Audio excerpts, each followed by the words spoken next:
vida é um intervalo entre o dia de chegar e o dia de ir embora. E o que vai fazer a nossa vida dar certo são as escolhas que nós fizermos. Se elas estiverem alinhadas ao que Deus quer de nós, não pode dar errado. Haverá sofrimento? Sim, mas é aquele sofrimento que você passa sabendo que ele vale a pena.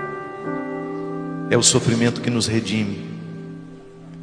É aquela liberdade linda que Deus nos dá e que você vai despertando aos poucos, que você vai se tornando quem você é, quem Deus criou em nós. Deus não errou em mim, Deus não errou em você. Conversão não é a gente se transformar numa outra pessoa, não.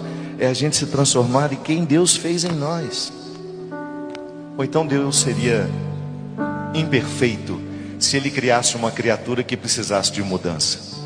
Não. Ele precisa que nós cheguemos ao que Ele criou de nós, e a isso nós chamamos de santidade. E para isso você precisa se amar, você precisa ter respeito por você.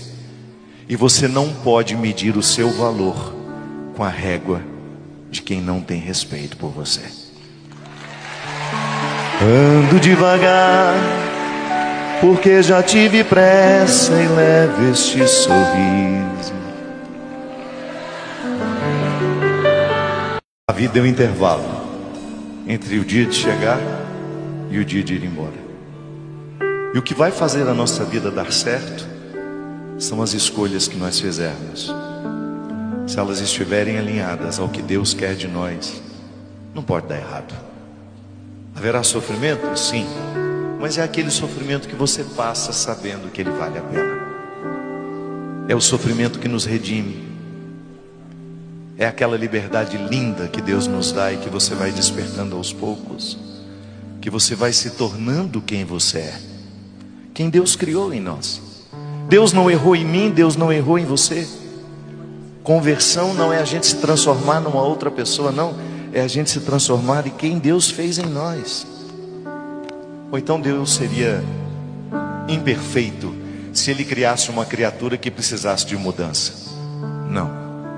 Ele precisa que nós cheguemos ao que Ele criou de nós, e a isso nós chamamos de santidade.